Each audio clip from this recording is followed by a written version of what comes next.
Hello guys, welcome to another session of core Java tutorial. तो ठंड बहुत ज़्यादा पड़ रही है और इसकी वजह से मेरी वीडियो थोड़ी सी डिले हो गई है, so sorry for that. But इस वीडियो में हम पढ़ेंगे नॉन एक्सेस मॉडिफायर्स इन जावा के बारे में। लास्ट वीडियो में मैंने कवर किया था मॉडिफायर्स इन जावा, जिसमें मैंने पढ़ाया था आपको मॉडिफायर्स के बारे में कि हम मॉडिफायर्स का बेसिकली यूज़ क्या होता है।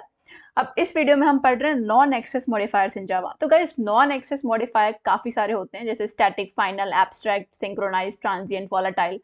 बट इस वीडियो में हम स्पेसिफिकली स्टैटिक, फाइनल और एब्स्ट्रैक्ट के बारे में पढ़ेंगे। अगर आपको इस चैनल के वीडियोस अच्छे लगते हैं तो प्लीज़ इस चैनल को like, share, comment and subscribe ज़रूर करें। और मोरओवर मैं ड्राइव पे नोट्स एंड इंटरव्यू क्वेश्चंस की डॉक्यूमेंट्स अपलोड करती हूँ, तो आप नीचे कमेंट सेक्शन के लिंक में क्लिक करके इसकी एक्सेस आराम से ले सकते हो। आपको काफ़ी हेल्पफुल होगा अगर आपने ये टॉपिक कवर कर लिया है, उसके बाद अगर आप एक बार इंटरव्यू क्वेश्चंस पढ़ लोगे तो आई एम श्योर कि आपको ये टॉपिक फिर दोबारा भूलने नहीं वाला है। एंड गाइज, जो भी आप पढ़ो उसकी इम्प्लीमेंटेशन करना ना बोलो, बिकॉज मेरे साथ भी बहुत बार ऐसा होता है कि मैं कोई चीज़ पढ़ लेती हूँ, बट अगर मैं उसको इम्प्लीमेंट नहीं करती हूँ तो वो मेरे पे बैकफायर कर जाता है, फिर मुझे वो चीज़ें भूल जाती हैं। अगर मैं कोई चीज़ पढ़ रही हूँ और आप मुझे 30, 40, 45, 50 डेज बाद वो चीज़ें पूछोगे और मैंने अगर इम्प्लीमेंट नहीं किया है तो मैं मिस आउट करने लगती हूँ। तो ऐसा नहीं है कि ये सिर्फ आपके साथ हो रहा है, वो सबके साथ होता है जो भी इम्प्लीमेंट नहीं करता है। तो चीज़ों को इम्प्लीमेंट करना बहुत ज़रूरी है। तो गाइस, चलिए अब शुरू करते हैं नॉन एक्सेस मॉडिफायर्स इन जावा के बारे में। तो यहाँ पे मैंने नोट्स बना रखा है स्टैटिक, फाइनल, एब्स्ट्रैक्ट। तो आपको पता होगा कि हम इसको नॉन एक्सेस मॉडिफायर्स बोलते हैं। अब गाइस, मॉडिफायर क्या होता है? तो आप जो भी वेरिएबल, मेथड या फिर अपनी जो भी क्लास बना रहे हैं उसके स्कोप को, मतलब उसका स्कोप क्या होता है, कौन कौन उसको देख सकता है, किसको किसको विजिबिलिटी हो सकती है, उसको लिमिट करने के लिए हम मॉडिफायर्स का यूज करते हैं। किस किन लोगों से वो एक्सेसिबल हो सकता है, क्लास के बाहर, पैकेज के अंदर, कहीं और से, इस तरह की लिमिट, इस तरह के एक्सेस को लिमिट करते हैं बेसिकली मॉडिफायर्स की हेल्प से। अब दो तरह के मॉडिफायर्स होते हैं, एक्सेस मॉडिफायर्स, जिसको हमने लास्ट वीडियो में कवर किया था। अगर आपने वीडियो नहीं देखी है तो आप एक बार उसको देख सकते हो, बहुत ही ज़्यादा इंपॉर्टेंट वीडियो है। उसके बाद हम नॉन एक्सेस मॉडिफायर्स के बारे में इस वीडियो में पढ़ेंगे। तो इसमें गाइज है स्टैटिक, फाइनल, एब्स्ट्रैक्ट। तो आई होप स्टैटिक आपको पहले से थोड़ा बहुत आइडिया होगा, नहीं आइडिया है तो कोई बात नहीं, मैं यहाँ पे स्क्रैच से पढ़ा रही हूँ। तो स्टैटिक मेथड्स और the attributes are a part of a class that and not an object. तो इस लाइन का क्या मतलब होता है गाइस? तो इसका मतलब ये होता है कि जो हमारे स्टैटिक जो भी चीज़ें होती हैं, चाहे वो स्टैटिक वेरिएबल्स हो गई, स्टैटिक मेथड्स हो गई, वो एक क्लास का पार्ट होती हैं, ऑब्जेक्ट का पार्ट नहीं होती है। इसको और डिटेल में समझेंगे। यहाँ पे जो मोस्ट इंपॉर्टेंट पॉइंट है कि हम स्टैटिक वेरिएबल का यूज़ क्यों करते हैं। तो गाइस, स्टैटिक वेरिएबल का जो यूज़ होता है वो हम मेमोरी मैनेजमेंट के लिए करते हैं, जिससे हमारे प्रोग्राम की एफिशिएंसी बढ़ती है। अब ये कैसे होता है, अब ये आपके दिमाग में ज़रूर ये क्वेश्चन आ रहा होगा। तो इसका मतलब ये होता है कि सपोज आपने कोई वेरिएबल स्टैटिक नहीं बनाया, आपने 4-5 वेरिएबल बनाया, तो जितनी बार आप ऑब्जेक्ट बनाओगे वो 4-5 वेरिएबल हर ऑब्जेक्ट के लिए स्पेस लेंगे। अगर आपने 100 ऑब्जेक्ट बनाए हैं तो 100 ऑब्जेक्ट हीप एरिया में कुछ मेमोरी कंज्यूम करेगा। लेकिन अगर कोई ऐसा डेटा जो उन सारे ऑब्जेक्ट्स में कॉमन है, जैसे सपोज आपने एक कंपनी का स्ट्रक्चर आप बना रहे हो जिसमें आप एम्प्लॉयज़ को स्टोर कर रहे हो ऑब्जेक्ट्स के फॉर्म में, तो हर ऑब्जेक्ट का जो कॉमन पॉइंट होगा वो एक कंपनी होगी। सपोज आपके एक पर्टिकुलर एम्प्लॉय के ऑब्जेक्ट में आपने उस एम्प्लॉय की डिटेल्स भरी हैं और उस एम्प्लॉय की कंपनी भी भरी हुई है, बट कंपनी सारे एम्प्लॉयज़ की कॉमन होगी। तो कोई भी डेटा जो सारे ऑब्जेक्ट्स के लिए कॉमन है उसको आप स्टैटिक बना सकते हो, ताकि वो हर ऑब्जेक्ट के लिए स्पेस ना कवर करने के बजाय हम उसे स्टैटिक बना दें। वो स्टैटिक एक जगह स्पेस कवर करेगा और उसके बाद सारे ऑब्जेक्ट्स उसको शेयर करेंगे, उस स्पेस को शेयर करेंगे। अगर आपको समझ नहीं आ रहा है तो कोई बात नहीं, मैं यहाँ पे एक डायग्राम भी लगा रखा है जिससे चीज़ें समझ होंगी। जैसे आप यहाँ पे देख रहे हो कि यहाँ पे क्या है कि दो ऑब्जेक्ट बने हुए हैं और ये हमारा स्टैटिक वेरिएबल है। अब ये जो है स्टैटिक वेरिएबल है वो दोनों ऑब्जेक्ट के लिए कॉमन होगा, ठीक है। स्टैटिक इंट काउंट टू, अब ये इंट काउंट टू जो भी है वो दोनों ऑब्जेक्ट के लिए ज़रूरी है और कॉमन है। तो इसलिए हमने क्या किया, इसको स्टैटिक बना दिया। अब ये ऑब्जेक्ट वन और ऑब्जेक्ट टू ये जो मेमोरी है उसको शेयर करेंगे। अगर हम स्टैटिक नहीं बनाते तो ये सेम मेमोरी इस ऑब्जेक्ट में भी बनती, इस ऑब्जेक्ट में भी बनती, और अगर आप 1000 ऑब्जेक्ट बनाते तो 1000 ऑब्जेक्ट के लिए बनती। तो सब सोचो आप कितनी ज़्यादा मेमोरी कंज्यूम हो जाती। बट हमने ये चीज़ करने से बचा लिया। और स्टैटिक वेरिएबल या फिर स्टैटिक हम उसी चीज़ को बनाएंगे जो कि कॉमन होगा, जो भी आप ऑब्जेक्ट बनाओगे उनके लिए। अगर कोई वैल्यूज़ अलग अलग हैं हर ऑब्जेक्ट के लिए तो हम उसको स्टैटिक नहीं बनाएंगे। अब यहाँ पे मैंने नोट्स में काफ़ी डिटेल वे में लिख रखा है कि कहाँ पे स्टोर होते हैं बेसिकली, ठीक है। तो ये आप एक बार देख सकते हो यहाँ पे क्लिक करके। अब गाइस, चलिए हम चलते हैं। एक बार ओवरव्यू कर देती हूँ मैं पहले, सारा फाइनल को भी हम पढ़ लेते हैं। तो स्टैटिक आपको समझ में आ गया कि स्टैटिक का यूज़ क्या है, स्टैटिक मेमोरी मैनेजमेंट के लिए यूज़ होता है। अब गाइस फाइनल देख लेते हैं। तो फाइनल हम क्यों कब यूज़ करते हैं, जब हमें कोई ऐसा वेरिएबल या फिर कोई भी चीज़ जो हमें जिसकी वैल्यू चेंज ना हो। सपोज मैंने कुछ बहुत अच्छा काम कर लिया है और मैं नहीं चाहती हूँ कि ये चीज़ कोई और चेंज करके करे या फिर इसको कोई ओवरराइड कर ले, ठीक है, या फिर इसको कोई इनहेरिट कर ले। मैं ये नहीं चाहती हूँ कि जो चीज़ मैंने की है वो सिर्फ मेरी ही रहे, तो उसको हम फाइनल बना देंगे। अब फाइनल क्या क्या हो सकता है? अच्छा, मैंने ऊपर स्टैटिक में ये चीज़ मिस कर दी। तो स्टैटिक गाइस क्या क्या हो सकते हैं, आप एक बार दिमाग लगाओ और बताओ पॉज करके। तो स्टैटिक हो सकते हैं, static keyword can be used with variables. हम वेरिएबल्स के साथ यूज कर सकते हैं, but only with class level variables and not with local variables. तो हम सिर्फ और सिर्फ क्लास लेवल वेरिएबल्स के साथ यूज कर सकते हैं। मेथड्स, मेथड्स के साथ हम स्टैटिक वर्ड यूज कर सकते हैं, ब्लॉक्स के साथ हम यूज कर सकते हैं, और नेस्टेड मतलब इनर क्लास के साथ भी हम स्टैटिक वेरिएबल्स को यूज कर सकते हैं। तो आप परेशान मत होना, अभी हम प्रोग्राम करेंगे तो उसमें मैं करके बताऊंगी आपको स्टैटिक वेरिएबल की डेफिनेशन और अच्छे से। उसके बाद हम फाइनल पे आ गए थे। तो फाइनल अगर हम किसी एक पर्टिकुलर मेथड या फिर वेरिएबल को अगर हम फाइनल बना रहे हैं तो हम उसकी वैल्यू चेंज नहीं कर पाएंगे, हम उसको ओवरराइड नहीं कर पाएंगे और हम उसको इनहेरिट नहीं कर पा रहे हैं। और फाइनल क्या क्या हो सकता है? तो फाइनल हो सकता है हमारा क्लास, मेथड और वेरिएबल। क्या क्या हो सकता है guys? Class, method and variable.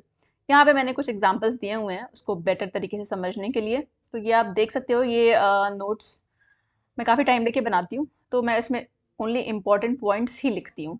अब गाइस एब्स्ट्रैक्ट कीवर्ड आपको पता होगा क्योंकि मैंने एब्स्ट्रैक्शन पे ऑलरेडी एक वीडियो बना रखी है। अगर आपने नहीं देखी है तो प्लीज़ उस वीडियो को ज़रूर चेकआउट करें। बट एब्स्ट्रैक्ट कीवर्ड मैं दोबारा भी यहाँ पे एक बार पढ़ाऊंगी, तो यहाँ पे देख लेते हैं एक बार। Abstract keyword is use to declare a class as partially implemented, means an object can not be created directly from that class. तो अगर हम आसान भाषा में बोलें तो एब्स्ट्रैक्ट क्या होता है गाइस, कि कोई क्लास अगर एब्स्ट्रैक्ट है तो इसका मतलब उसका ये ज़रूरी नहीं है कि उसके अंदर एब्स्ट्रैक्ट मेथड्स होंगे। ठीक है, अब आप समझ रहे हो एब्स्ट्रैक्ट मेथड्स क्या होते हैं। तो एब्स्ट्रैक्ट मेथड्स वो होते हैं गाइस जिनकी बॉडी नहीं होती है, जिनको हम सिर्फ डिफाइन कर देते, जिसको हम सिर्फ डिक्लेयर करते हैं और डिफाइन नहीं करते हैं। आई थिंक समझ में आ रहा होगा थोड़ा बहुत। मैंने एक क्लास बनाई हुई है शेप नाम की, उसमें मैंने लेंथ नाम का एक मेथड बनाया हुआ है। अब ये गाइस एब्स्ट्रैक्ट मेथड क्यों है? बिकॉज इसकी बॉडी नहीं है। अगर मैंने यहाँ पे कर्ली ब्रेसेस के अंदर कुछ भी लिखा होता तो मैंने उसको उसकी बॉडी दे दी होती। तो एक जस्ट मैंने ये ब्लूप्रिंट सा बना दिया है। ठीक है, अब मैं यहाँ पे क्या कर रही हूँ, एक्सटेंड शेप, मतलब शेप को मैं इनहेरिट कर रही हूँ स्क्वायर क्लास में। अब हमारे लिए मैंडेटरी हो जाता है गाइस कि अगर हम एब्स्ट्रैक्ट क्लास को इनहेरिट कर रहे हैं तो हम अनडिफाइंड मेथड्स को अपने क्लास के अंदर ओवरराइड करके डिफाइन करें। तो यहाँ पे आप देख रहे होगे overriding abstract method, otherwise code will produce error. अगर आप लेंथ को यहाँ पे डिफाइन नहीं करोगे तो हमारा कोड एरर प्रोड्यूस करेगा। ठीक है, तो यहाँ पे मैंने यहाँ पे डिफाइन करा हुआ है। तो अब आप देखोगे कि मैंने डेमो क्लास में चाइल्ड क्लास को ऑब्जेक्ट बना के मैंने लेंथ को कॉल किया है, तो हमारा लेंथ ऑफ स्क्वायर आउटपुट आ रहा है। यहाँ पे आप देखोगे मैंने लेंथ ऑफ स्क्वायर लिखा हुआ है। तो in the above code shape is an abstract class and length is a abstract method. अब ऊपर वाले कोड में हमारा शेप जो था एब्स्ट्रैक्ट क्लास था और लेंथ एब्स्ट्रैक्ट मेथड था। We first need to extend the shape class and then we have done using square. After extending also we need to override the abstract method, otherwise the code will produce error. तो abstract method को define करना बहुत ज़रूरी होता है, वरना हमारा code error produce करेगा। अब ये तो हो गया छोटा छोटा सा ओवरव्यू मैंने दे दिया है। अब गाइस हम कोड पे मूव करते हैं, बिकॉज सबसे ज़्यादा ज़रूरी होता है कोड से समझना, बिकॉज फिर समझ नहीं आता कि, और आप भूल बहुत जल्दी जाते हो। तो गाइस मैंने खोल लिया है अपना एक्लिप्स। यहाँ पे मैंने एक जावा का प्रोजेक्ट बना रखा है नॉन एक्सेस मॉडिफायर, जिसमें मैंने एक पैकेज बना रखा है com.chachi.codes और इसमें मैंने क्लासेस बना रखी हैं।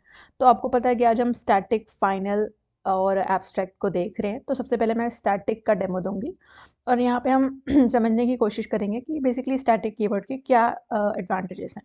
तो हम एक एम्प्लॉय नाम की क्लास बना लेंगे जिसमें मैं बना लूँगी कुछ वेरिएबल्स, जैसे कि अगर एक एम्प्लॉय है तो उसका एम्प्लॉय नेम हो सकता है। ठीक है, उसके बाद अगर उसकी एम्प्लॉय आईडी हो सकती है। जब मैं टाइप करती हूँ गाइस तो आप थोड़ा सा फास्ट फॉरवर्ड कर सकते हो वीडियो, सो दैट आपको बोर ना लगे, बट अगर आप मेरे साथ टाइप करोगे तो that will be really helpful for you. ठीक है, तो अब इसका एक मैं कंपनी नेम बना लेती हूँ। तो बस आपको पता है कि अगर एक ही कंपनी के एम्प्लॉय हैं तो उनका कंपनी नेम सेम होगा, राइट। तो हमारे पास एक ऐसा वेरिएबल है जो सेम होगा फॉर एवरी एम्प्लॉय। ठीक है, तो मैं एक एम्प्लॉय का ऑब्जेक्ट बना लेती हूँ पहले। सपोज़ एम्प्लॉय मैं ही हूँ और यहाँ पे मैंने लिख दिया, ठीक है। तो यहाँ पे मैंने एक एम्प्लॉय बना लिया है शची नाम का। तो बेटर होगा कि हम कंस्ट्रक्टर के थ्रू वैल्यू पास करें। लास्ट टू लास्ट वीडियो में मैंने कंस्ट्रक्टर कवर किया था। तो आपको अगर नहीं पता है कि कंस्ट्रक्टर क्या होता है गाइस, तो प्लीज़ वो वीडियो एक बार देख लेना आप अच्छे से। ठीक है, तो यहाँ पे मैं पास करवाऊँगी पैरामीटराइज्ड कंस्ट्रक्टर बना रही हूँ। आई होप आपको पैरामीटराइज्ड कंस्ट्रक्टर पता होगा गाइस क्या होता है। तो पैरामीटराइज्ड कंस्ट्रक्टर होता है जिसमें हम कुछ पैरामीटर्स पास करते होते हैं। ठीक है, और यहाँ पे मैं एक दे दूँगी कंपनी नेम।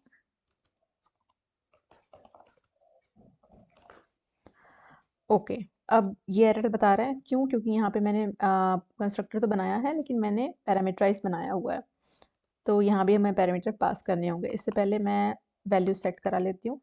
तो गाइस अगर दिस कीवर्ड का यूज़ आपको नहीं पता है, मैं दिस कीवर्ड पे एक डिटेल वीडियो भी बनाऊंगी, लेकिन अभी के लिए आप समझ लो कि हम पर्टिकुलर उस ऑब्जेक्ट के वैल्यूज़ को, जैसे इस क्लास में जो वेरिएबल्स आपको दिख रहे हैं उनकी वैल्यूज़ हम सेट कर रहे हैं। तो अगर सपोज हम पास कर रहे हैं, यहाँ भी एम्प्लॉय नेम है, यहाँ भी एम्प्लॉय नेम है, तो यहाँ दिस डॉट एम्प्लॉय नेम का मतलब ये समझता है हमारा प्रोग्राम कि मैं इसकी वैल्यू सेट कर रही हूँ जो वेरिएबल्स क्लास में अवेलेबल हैं।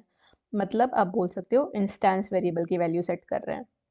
तो यहाँ पे मैं लिख भी देती हूँ, this keyword is used to set the instance variable. ठीक है गाइस, अब यहाँ पे मैंने बाकी दो चीज़ें भी सेट करनी है, तो हम यहाँ पे एम्प्लॉय आईडी भी सेट कर लेंगे। यहाँ पे मैंने एम्प्लॉय आईडी कर लिया और यहाँ पे मैं कंपनी नेम भी कर लूँगी।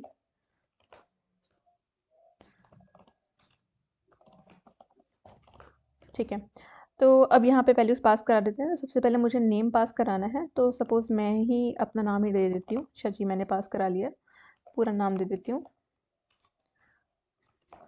ठीक है, शची त्रिपाठी पास करा दिया है। उसके बाद मैं एम्प्लॉय आईडी पास करा लेती हूँ जो कि 101 सपोज़ कर लेते हैं, और कंपनी नेम पास करा लेती हूँ। तो सपोज़ मैं एक कंपनी नेम ले लेती हूँ एक्सेंचर, तो इसको मैंने पास करा दिया। अब गाइस अगर मैं इसको रन करूँगी तो अभी कुछ नहीं होगा क्योंकि हम किसी मेथड को तो कॉल कर नहीं रहे हैं। तो मैं यहाँ पे एक मेथड भी कॉल करा लेती हूँ जो कि डिस्प्ले करेगा हमारी वैल्यूज़ को। तो यहाँ पे मैंने सेट कर लिया है और यहाँ पे मैं सबसे पहले प्रिंट कराऊंगी एम्प्लॉय नेम। उसके बाद हमारा प्रिंट होगा, जस्ट फॉर अंडरस्टैंडिंग एक गैप दे देते हैं बीच में।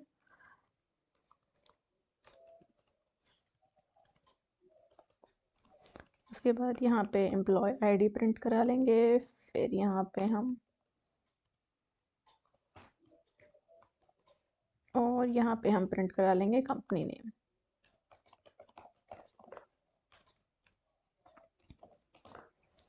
ठीक है, तो आई होप यहाँ तक आपको समझ में आ गया होगा। अब हमने यहाँ से हम कॉल करते हैं शो मेथड को और देखते हैं कि क्या होता है। तो ये आपको बहुत अच्छे से पता होगा कि क्या होने वाला है। तो लेट्स रन द प्रोग्राम। तो आउटपुट देख लेते हैं यहाँ पे। तो आप देखोगे कि आउटपुट हमारा, मेरा नाम प्रिंट हुआ है, फिर मेरी आईडी और फिर मेरी कंपनी प्रिंट हो गई। लेकिन सपोज गाइस मुझे ऐसे 50 एम्प्लॉयज़ का ऑब्जेक्ट बनाना है। ठीक है, तो मैं एक और बना लेती हूँ। सपोज मुझे यहाँ पे एक एम्प्लॉय प्रिया नाम का बनाना है। ठीक है, यहाँ पे मैं प्रिया कर लेती हूँ और यहाँ पे मैं, उसकी भी कंपनी एक्सेंचर है, आईडी अलग अलग होती है। तो यहाँ पे हम ऐसे कर लेते हैं, इसको मैंने सेव कर लिया। अब दोबारा मैं प्रिया ऑब्जेक्ट के थ्रू शो मेथड को कॉल करूँगी। मैंने सेव कर लिया और जब मैंने रन कराया तो प्रिया की वैल्यूज़ भी प्रिंट हो जाएंगी। प्रिया ऑब्जेक्ट की जो वैल्यूज़ हैं, जैसे नाम, आईडी और कंपनी, प्रिंट हो गई। अब आपको ये दिख रहा होगा कि हर ऑब्जेक्ट के लिए ये जो एक्सटेंचर है वो स्पेस कवर कर रहा होगा, लेकिन ये कॉमन वैल्यू है हर ऑब्जेक्ट के लिए। तो गाइज हमने अभी यही डिस्कस किया था कि अगर कोई कॉमन वैल्यू है जो कि हर ऑब्जेक्ट के लिए है तो हम उसको स्टैटिक बना सकते हैं। ठीक है, तो हमने इसे बना दिया स्टैटिक। अब अगर मैंने स्टैटिक बना दिया है तो मैं इसको यहाँ से हटा देती हूँ, बिकॉज इंस्टेंस का कोई काम नहीं है। जब आप कोई वेरिएबल स्टैटिक बना देते हो तो उसके लिए हमें ऑब्जेक्ट बनाने की कोई ज़रूरत नहीं है, उसको हम डायरेक्ट क्लास नेम से भी कॉल कर सकते हैं। ठीक है, तो ये मैंने यहाँ से हटा दिया। अब यहाँ से भी हटा देते हैं इसको।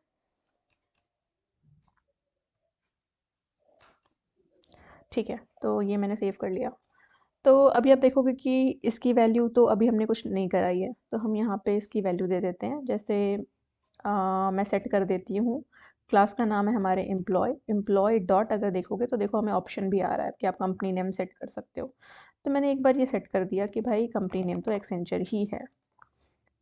यहाँ पे मैं इसको सेव करा लेती हूँ। तो अब देखोगे कि अभी भी हमारे दो ऑब्जेक्ट्स की वैल्यू, दो ऑब्जेक्ट के थ्रू हम कॉल कर रहे हैं और हमारी एक्सेंचर प्रिंट हो रही है। तो गाइस आपको ये लग रहा होगा कि यहाँ नल क्यों प्रिंट हो रही है, तो इसलिए हो रही है क्योंकि यहाँ पे हमने कंपनी नेम जो है एक्सेंचर यहाँ पे दिया हुआ है। जब ये पहला ऑब्जेक्ट क्रिएट हो गया और शो मेथड को कॉल हो गया, तब हमने यहाँ पे कॉल किया।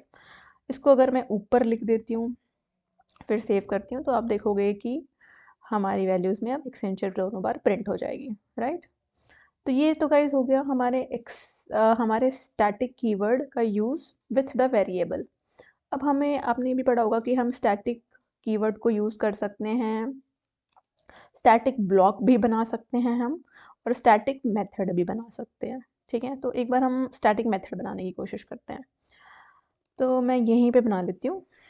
तो यहाँ पे यहाँ पे मैं बनाती हूँ स्टैटिक वॉइड, और यहाँ पे मैं लिख लेती हूँ कुछ भी, कंपनी डाल देते हैं, या फिर कुछ भी ऐसे से मैं कंपनी नेम की ही एक बना लेती हूँ।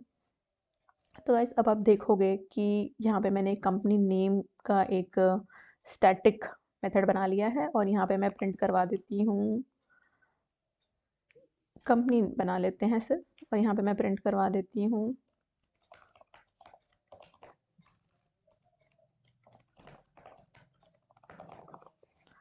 Company name is Accenture.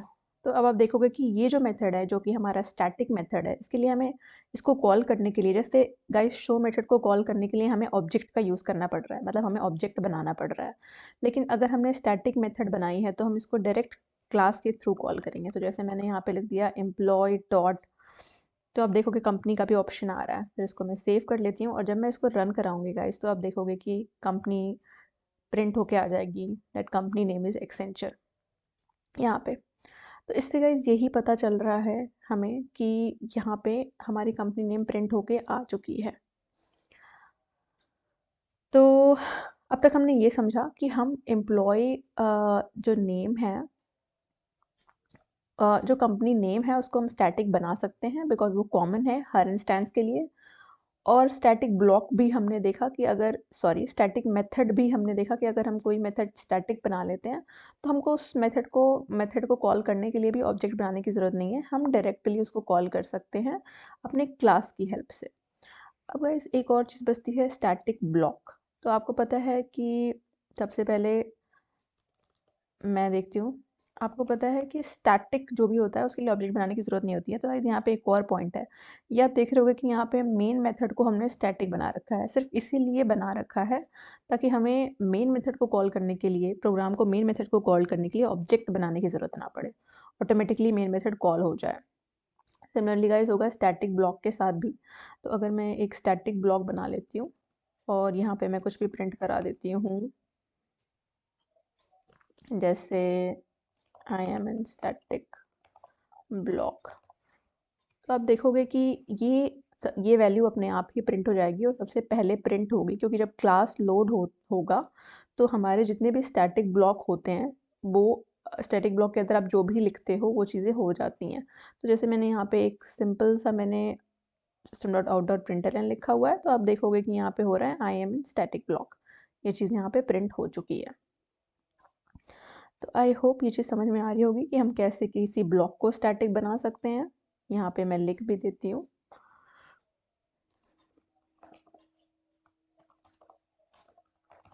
Static block है यहाँ पे, ये हमारा स्टैटिक वेरिएबल है, और यहाँ पे हमने बनाया था स्टैटिक मेथड।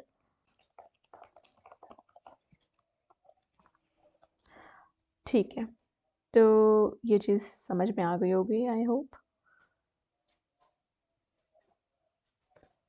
एक बार और रन करा के देख लेते हैं गाइस। तो ये मैंने रन करा दिया है, और आप देखोगे कि सबसे पहले हमारा स्टैटिक ब्लॉक प्रिंट हो रहा है, उसके बाद हमारा मेन मेथड में जाता है कोड, जहाँ पे मैं कंपनी नेम सेट करती हूँ और कॉल कर रही हूँ एम्प्लॉय क्लास की हेल्प से स्टैटिक मेथड को, जिसकी वजह से company name is Accenture print हो रहा है। उसके बाद जो ऑब्जेक्ट इंस्टेंस की हेल्प से जो हमने मेथड्स कॉल किए हैं, जो कि हमारा शो मेथड है, उसकी वैल्यूज प्रिंट हो रही हैं। तो ये तो हमने देख लिया, ये 3 चीज़ें देख ली। अब स्टैटिक कीवर्ड का यूज़ हम इनर क्लासेस के लिए भी कर सकते हैं। तो यहाँ पे आप देखोगे कि मैंने ऑलरेडी प्रोग्राम यहाँ पे लिख रखा है, जहाँ पे मैं इनर क्लासेस समझाऊंगी आपको। तो ये देखोगे आप कि ये हमारा क्लास है, आउटर क्लास है, जिसमें हमने एक डेटा 30 दिया हुआ है, जो कि एक स्टैटिक वेरिएबल है। और यहाँ पे आप देखोगे कि एक इनर क्लास बना रखी है हमने स्टैटिक कीवर्ड की हेल्प से, जिसमें मैं एक वैल्यू प्रिंट करा रही हूँ वॉइड मैसेज करके, जो कि स्टैटिक है। तो यहाँ पे आप देखोगे कि इसको मैं हटा लेती हूँ गाइस अभी के लिए, ठीक है, इसको मैं सेव कर लेती हूँ। अब आप देखोगे कि यहाँ पे इस मुझे वॉइड मैसेज को कॉल करने के लिए मुझे यहाँ पे टेस्ट दूसरी क्लास है गाइस, ये डेमो स्टैटिक इनर नाम की, जिसमें कि हमारा वॉइड मेन मेथड है। और यहाँ पे आप देखोगे कि मैंने ऑब्जेक्ट बना रखा है test outer one dot inner करके, जो कि हमारा डॉट इनर क्लास है। Object is equals to new, और फिर हमने ये चीज़ करी हुई है जिसमें मैं ऑब्जेक्ट डॉट मैसेज कॉल कर रही हूँ। तो ऐसा हमें क्यों करना पड़ रहा है? क्योंकि यहाँ ये जो गाइज ये जो मेथड है वो स्टैटिक मेथड नहीं है, तो इसके लिए हमें इंस्टेंस की हेल्प से इस मेथड को कॉल करना पड़ रहा है। अगर हम इसको स्टैटिक बना देते हैं सपोज, नहीं पहले मैं एक बार इसको रन करके दिखा देती हूँ आपको। तो मैं यहाँ पे रन करती हूँ और अब देखोगे डेटा इज 30 प्रिंट हो रहा है हमारे आउटपुट में, डेटा इज 30 प्रिंट हो रहा है। लेकिन अगर अब मैं इसको स्टैटिक बना दूंगा, जैसे मैं इसको बना देती हूँ स्टैटिक, तो अब गाइस हमें इसकी ज़रूरत नहीं पड़ेगी और ना ही इसकी ज़रूरत पड़ेगी। हम डायरेक्टली कर सकते हैं, कैसे कर सकते हैं? हम डायरेक्टली क्लास नेम की हेल्प से कॉल कर सकते हैं। जैसे मैं ऐसे करती हूँ, आउटर डॉट इनर डॉट, और हमारा ये मैसेज है, इसको मैं सेव कर लेती हूँ। अब आउटर वन है गाइस क्लास का नाम, मैंने गलती से आउटर लिखा था। अब मैंने इसको रन कराया तो आप देखोगे कि हमारा डेटा इज 30 अभी भी प्रिंट हो रहा है। तो मतलब है कि जब स्टैटिक इनर क्लासेस हमने बना रखी है, इनर क्लास को स्टैटिक बना रखा है और उसके अंदर स्टैटिक मेथड ही बना रखा है, तो उसको भी हम directly class name, that is पहले हम लिखेंगे आउटर क्लास नेम, फिर हमारे जो इनर क्लास नेम होगी वो लिखेंगे, और फिर हम अपने मेथड का नाम लिखेंगे। इस तरह हम प्रिंट करा पाएंगे। लेकिन अगर ये हमारा स्टैटिक नहीं होगा, अगर ये हमारा स्टैटिक नहीं होगा, तो हम गाइस इंस्टेंशिएट करेंगे, बिकॉज किसी भी नॉन स्टैटिक मेथड को कॉल करने के लिए हमें इंस्टेंस की ज़रूरत पड़ती है। ठीक है, आई होप ये चीज़ समझ में आ गई होगी आपको। अब गाइस चलते हैं फाइनल कीवर्ड पे। तो फाइनल कीवर्ड आप जैसे कि हमने पढ़ा था कि फाइनल कीवर्ड को हम कहाँ कहाँ यूज़ कर सकते हैं। तो अगर आपको नहीं याद है तो मैं एक बार फिर से नोट्स में चलती हूँ और यहाँ पे देख लेते हैं गाइस। तो मैं नीचे स्क्रॉल कर रही हूँ और आप देखोगे कि फाइनल को हम यूज़ कर सकते हैं क्लास, मेथड एंड वेरिएबल। तो ये तीनों हम करके देखेंगे। सबसे पहले हम कोड पे चलते हैं और सबसे पहले हम एक वेरिएबल को फाइनल बनाते हैं गाइस। तो सपोज़ मैंने यहाँ पे लिखा है फाइनल नेम, अब नेम तो स्ट्रिंग होती है, तो मैंने ये बना लिया फाइनल नेम, और मैं यहाँ पे लिख देती हूँ शची कोट्स, जो कि इस चैनल का नाम है, और यहाँ पे मैं लगाऊंगी सेमी कलन। ठीक है, लेकिन ये मैं करूँगी, ठीक है, यहाँ पे मैंने कर लिया है। ठीक है, अब मैं यहाँ पे करती हूँ रन, यहाँ पे मैं वॉइड रन बना लेती हूँ और इस मेथड के अंदर मैं इसकी वैल्यू चेंज करने की कोशिश करूँगी। जैसे मैंने लिख लिया name is equals to Shachi ट्यूब कर लेते हैं। तो मैं कोशिश कर रही हूँ कि मैं शची कोड्स को शची ट्यूब कर दूँ। तो देखते हैं गाइस क्या एरर आती है। हम ऑब्जेक्ट बनाएंगे final demo f1 is equals to new final demo, और यहाँ पे मैंने लगा लिया सेमीकोलन, और मैं यहाँ कॉल करूँगी f1 डॉट रन। आपको भी पता है कि एक्सेप्शन आएगी, बट फिर भी हम देख लेते हैं कि कैसे एक्सेप्शन आती है। ठीक है, तो मैं यहाँ पे इसको रन कराती हूँ। प्रोसीड पे क्लिक किया है मैंने और यहाँ पे मैं, तो ये बोल रहा है the final field final demo can not be assigned. तो ये बोलना चाह रहा है कि ये जो हमारी फील्ड फाइनल है वो उसको आप रीअसाइन नहीं कर सकते हो उसमें वैल्यू। ठीक है, मतलब एक बार आपने अगर फाइनल बना दी है तो आप दोबारा से उसमें वैल्यू चेंज नहीं कर सकते हो। तो आई होप फाइनल कीवर्ड का यूज़ आपको समझ में आ गया होगा विथ द वेरिएबल। ठीक है, अब इसको मैं कमेंट आउट कर लेती हूँ। या फिर इसको हम हटा देते हैं गाइस, क्योंकि अब मुझे समझाना है आपको कि फाइनल कीवर्ड का यूज़ करने से हम इनहेरिट भी नहीं कर पाएंगे चीज़ें। ठीक है, तो यहाँ पे एक दूसरी क्लास बना लेते हैं गाइस। जैसे मैं बना लेती हूँ फाइनल क्लास फाइनल इनहेरिट करके बना लेते हैं इसमें। और इसमें मैं कुछ बना लेती हूँ, जैसे कि अब ये एरर क्यों दे रही है हमें, सॉरी यह मैंने ये लगा रखा था।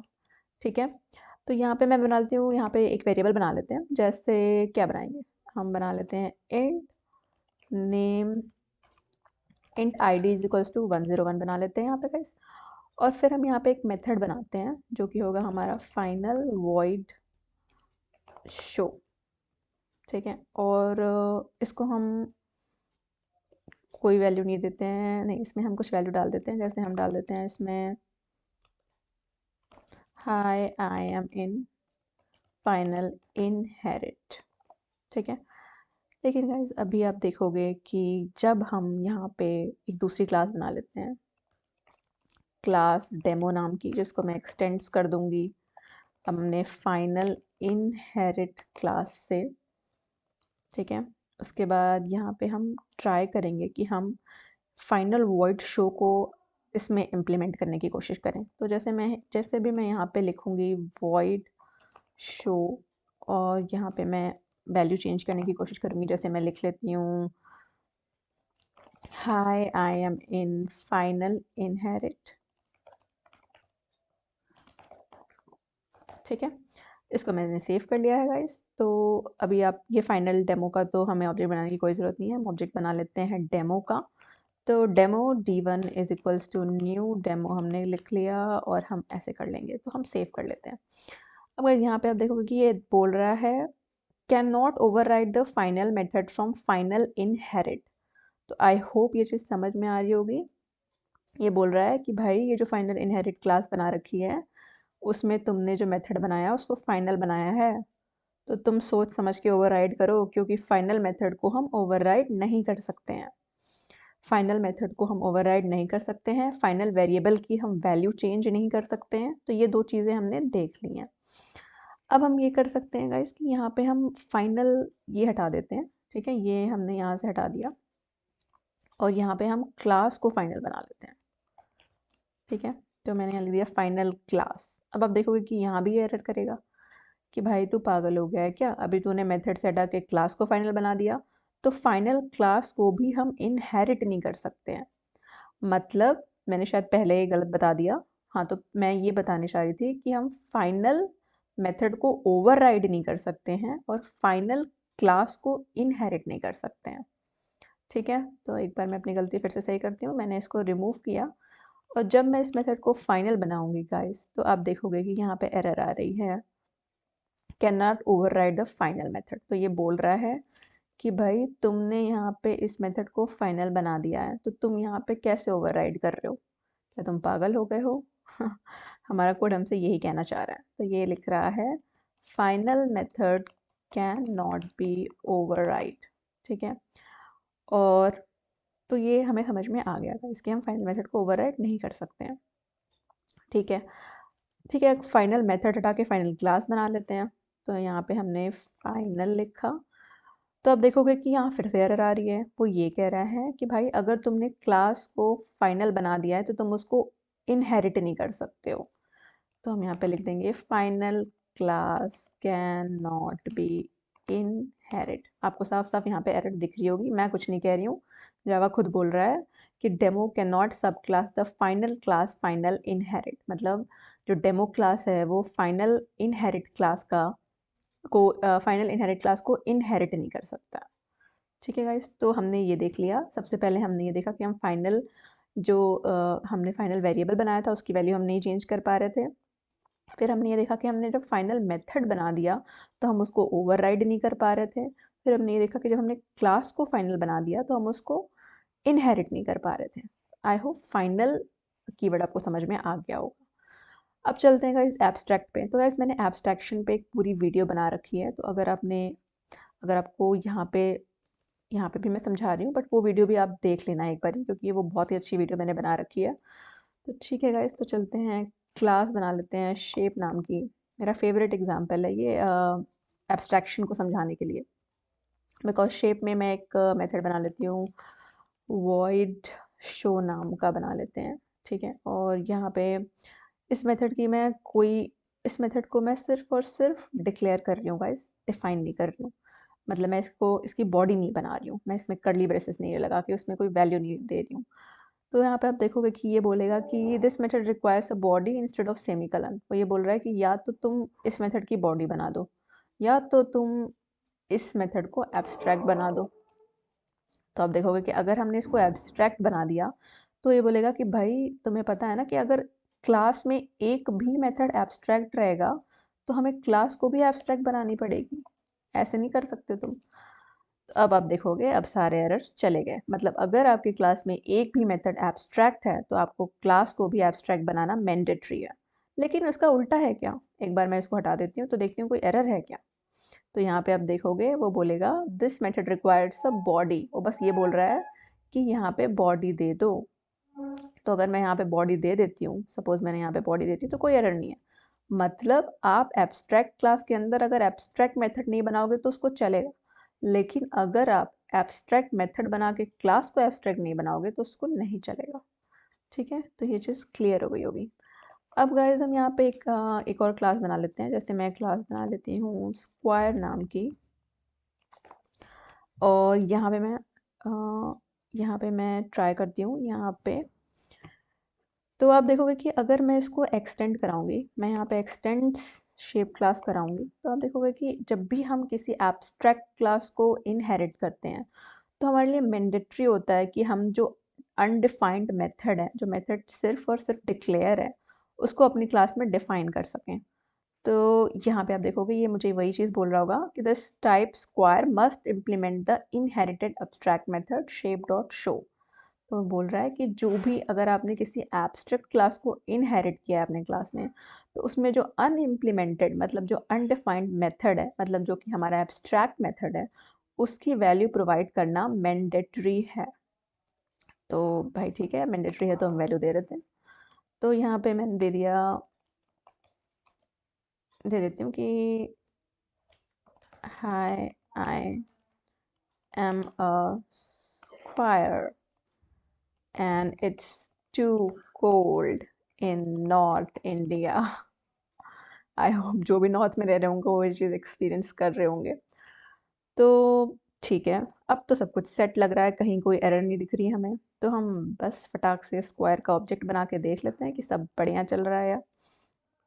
तो यहाँ पे मैंने गाइस स्क्वायर का ऑब्जेक्ट बना लिया, और मैं देखूंगी s1 डॉट शो कॉल करूँगी, तो भागते से हमारे पास वैल्यू आएगी। ओहो, स्क्वायर की स्पेलिंग मैंने जल्दी जल्दी में गलत कर दी है, इसको मैंने फिर से सेव कर लिया। और देखोगे आएगा कि hi I am square and it's too cold in north India. तो आप देखोगे हमारा ये आउटपुट आ गया है। तो इससे हमें ये समझ में आता है कि it's mandatory to implement the undefined method of abstract class, या आप कह सकते हो abstract method को implement करना ज़रूरी है। ठीक है, तो ये था हमारा आज का सेशन गाइस। इसमें मैंने आपको समझा दिया है कि स्टैटिक कीवर्ड हम कैसे कैसे यूज़ कर सकते हैं, फाइनल कीवर्ड हम कैसे कैसे यूज़ कर सकते हैं, और एब्स्ट्रैक्ट कीवर्ड हम कैसे कैसे यूज़ कर सकते हैं। बाकी इसमें कंस्ट्रक्टर एक मैंने वीडियो बना रखी है, वो भी आप देख सकते हो। अगर आपको यहाँ पे ये चीज़ समझ नहीं आया कि मैंने कैसे पैरामीटराइज कंस्ट्रक्टर बना के यहाँ से वैल्यू पास करी है, और अगर आपको एब्स्ट्रैक्शन के बारे में नहीं पता और एब्स्ट्रैक्ट कीवर्ड को और देखना है, तो एक और वीडियो मैंने एब्स्ट्रैक्शन पे कवर करी है, वो आप देख सकते हो। So thank you so much for watching this video, and please do not forget to subscribe this channel. Thank you so much for your time. Bye bye.